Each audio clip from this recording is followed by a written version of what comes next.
30e message d'enseignement spirituel.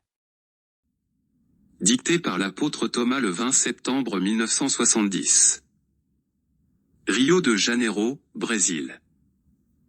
Les temps marchent vite, les âmes qui resteront et celles qui devront émigrer de la terre, les deux grands objectifs des âmes incarnées, les moyens d'atteindre la longévité, la nécessité d'augmenter la capacité respiratoire. Lorsque le Seigneur Jésus a décidé de venir sur terre pour y rester longtemps, il avait en tête de donner un coup de main, si l'on peut dire, au progrès des âmes actuellement incarnées. En effet, les temps changent tellement vite qu'il est nécessaire d'accélérer le progrès évolutif de toutes les âmes incarnées, afin qu'elles puissent atteindre le niveau pour lequel elles ont travaillé si dur en venant sur terre. Étant donné l'oubli de la mémoire spirituelle des âmes qui s'incarnent, elles sont incapables de se souvenir de l'engagement qu'elles ont pris en haut devant les forces supérieures, de faire tout leur possible sur terre pour conquérir l'illumination qu'elles sont venues chercher.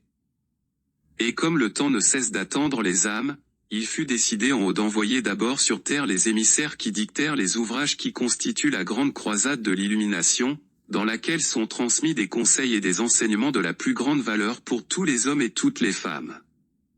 Le Seigneur Jésus, cependant, a ressenti le besoin de venir lui-même pour aider à éclairer les hommes et les femmes à la fin de ce siècle, lorsqu'il faudra établir définitivement qui pourra rester dans le cycle terrestre et qui devra émigrer dans les mondes inférieurs. En principe, toutes les âmes actuellement incarnées ont les conditions pour rester dans le cycle terrestre, puisqu'elles sont venues ici d'innombrables fois. Cependant, le fait qu'elles aient oublié les engagements qu'elles avaient pris dans le monde spirituel, engagement qui impliquait un effort continu pour rester en contact avec la divinité, a grandement entravé leur avancement spirituel, c'est-à-dire l'acquisition de l'illumination qu'elles étaient venues chercher. Une clarification dans ce sens devrait permettre aux âmes incarnées de mieux comprendre les objectifs du Seigneur Jésus. La vie d'une âme incarnée se développe, ou devrait se développer, autour de ces deux objectifs, l'entretien et le soin du corps, et l'acquisition de la lumière spirituelle, condition indispensable à toute âme. Le corps humain, avec une vie assez limitée par sa propre nature, doit servir exclusivement de véhicule à l'âme aussi longtemps qu'il peut servir, afin que l'âme qui l'a construit et qui l'anime puisse acquérir de nouvelles expériences au contact d'autres âmes, pour enrichir ses connaissances. Mais en même temps, il appartient à l'âme incarnée de maintenir un contact permanent avec la divinité, à travers ses prières quotidiennes, afin qu'elle puisse recevoir de la divinité l'aide et la protection dont elle peut avoir besoin. Les âmes incarnées doivent savoir que le milieu terrestre, imprégné de toutes sortes de vibrations, est par nature hostile à la tranquillité et au bien-être des âmes qui l'habitent. Il leur faut alors s'adresser constamment à la divinité par la prière, la remercier pour l'aide et la protection reçues au cours des dernières 24 heures, et demander la suite pour le lendemain. Cette pratique établit une connexion très solide entre les âmes et la divinité, grâce à laquelle de nombreuses difficultés et obstacles sont écartés du chemin des âmes. Mais il y a encore plus.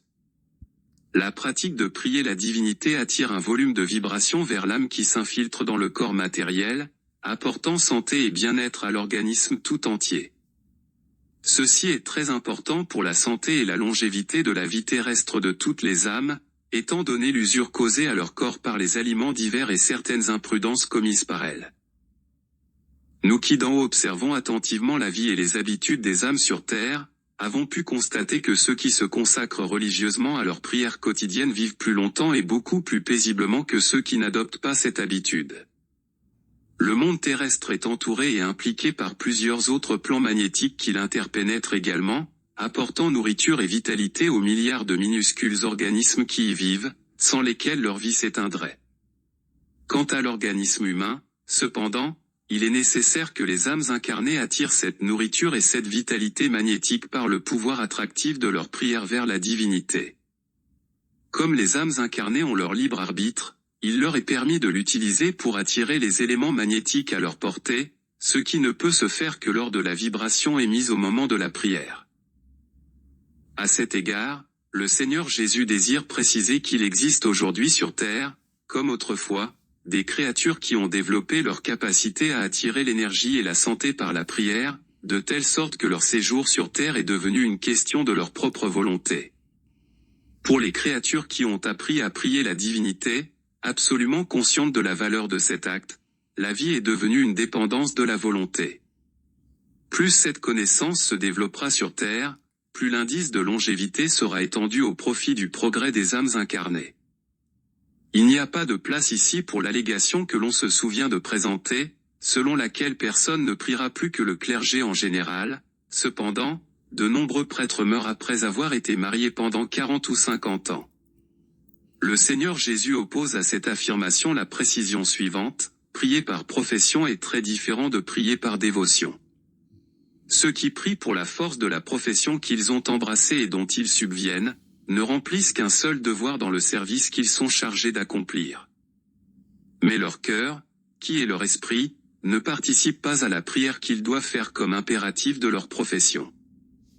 Mais il y a aussi des prêtres qui comprennent intimement la divinité dans leurs heures de méditation, et le font avec toute la ferveur de leur cœur. Heureusement, ces serviteurs du Seigneur sont nombreux, que le Seigneur remercie et bénit pour leur sincérité.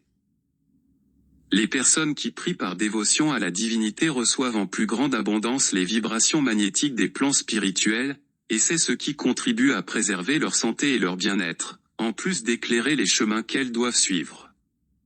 Cela est dû à la sincérité et à l'humilité avec lesquelles ces créatures s'adressent à la divinité dans leurs prières, établissant ainsi une connexion fluidique entre la divinité et leur cœur, à travers laquelle circule l'élément magnétique déjà décrit.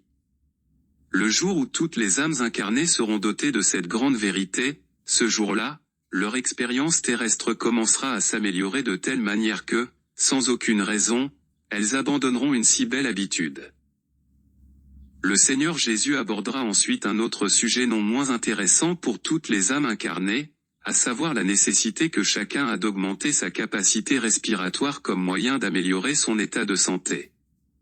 Tous les êtres qui vivent sur Terre ont besoin d'air comme premier élément essentiel à la vie.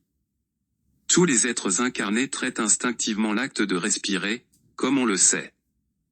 Mais cet acte, réalisé avec méthode et sous certaines conditions, peut contribuer de manière décisive à une plus grande longévité des êtres humains. Le Seigneur Jésus souhaite recommander à tous les hommes et à toutes les femmes de pratiquer chaque matin un petit exercice de respiration, afin d'augmenter continuellement leur capacité respiratoire. Il existe plusieurs méthodes pour cet exercice, mais l'essentiel est de maintenir les créatures debout face à l'air libre et, dans cette attitude, d'essayer d'aspirer et de respirer calmement le plus grand volume d'air, ce qui sera grandement bénéfique pour leur propre santé. Un exercice d'aspiration profonde apportera un volume d'air aux poumons qui, en plus de développer la capacité pulmonaire, délogera et expulsera tout l'air qui aurait pu s'y accumuler et qui aurait besoin d'être renouvelé. En développant la capacité respiratoire grâce à la pratique de cet exercice, les hommes comme les femmes projetteront une plus grande quantité d'oxygène dans le sang, bénéficiant ainsi à tout l'organisme. Les personnes de constitution faible, en particulier, ont besoin de beaucoup plus que les autres pour pratiquer des exercices de respiration tout comme pour s'alimenter. Le rôle de la respiration influence particulièrement l'état de santé et la bonne disposition de tous les êtres humains. Voici une méthode qui, de par sa simplicité, peut être utilisée par toutes les créatures comme exercice de respiration. Placez-vous debout face à l'air libre, une fenêtre par exemple. Couvrez la narine de ce côté avec le pouce de votre main droite et aspirez calmement autant d'air que possible par la narine gauche, sans effort, naturellement. Une fois l'opération terminée, gardez l'air dans vos poumons tout en comptant mentalement jusqu'à 5. Une fois cela fait, fermez votre narine gauche avec votre index et inspirez tout l'air de vos poumons par la narine droite, calmement, naturellement. Une fois l'opération terminée, recommencez, en aspirant maintenant l'air par la narine droite et en l'expulsant après un court délai par la narine gauche, par laquelle commencera une autre opération. Chaque aspiration et opération respiratoire formera un cycle. Effectuez 3, 4 cycles complets ou plus, en aspirant de l'air par une narine et en l'expulsant par l'autre. Celui qui a expulsé l'air entamera un nouveau cycle pour la durée de l'exercice. Les personnes qui s'adonnent à cet exercice chaque matin renforceront considérablement leur capacité pulmonaire, et de plus, elles résisteront comme aucune autre au brusque changement de température, jouissant enfin d'un état de santé et de disposition dont elles ont besoin pour prolonger leur vie terrestre. Cela n'élimine bien entendu pas les exercices ou les pratiques sportives très utiles à tous les êtres humains. Pour réussir cette pratique, les exercices de respiration seront d'une grande valeur, car ils contribuent de manière décisive à augmenter la respiration des créatures. Le Seigneur Jésus recommande fortement ces exercices, afin que toutes les âmes puissent prolonger le plus possible leur séjour sur terre. Établissez une plus grande connexion fluidique entre la divinité et votre cœur. L'entretien et le soin du corps ainsi que l'acquisition de la lumière spirituelle sont des conditions indispensables pour toutes les âmes.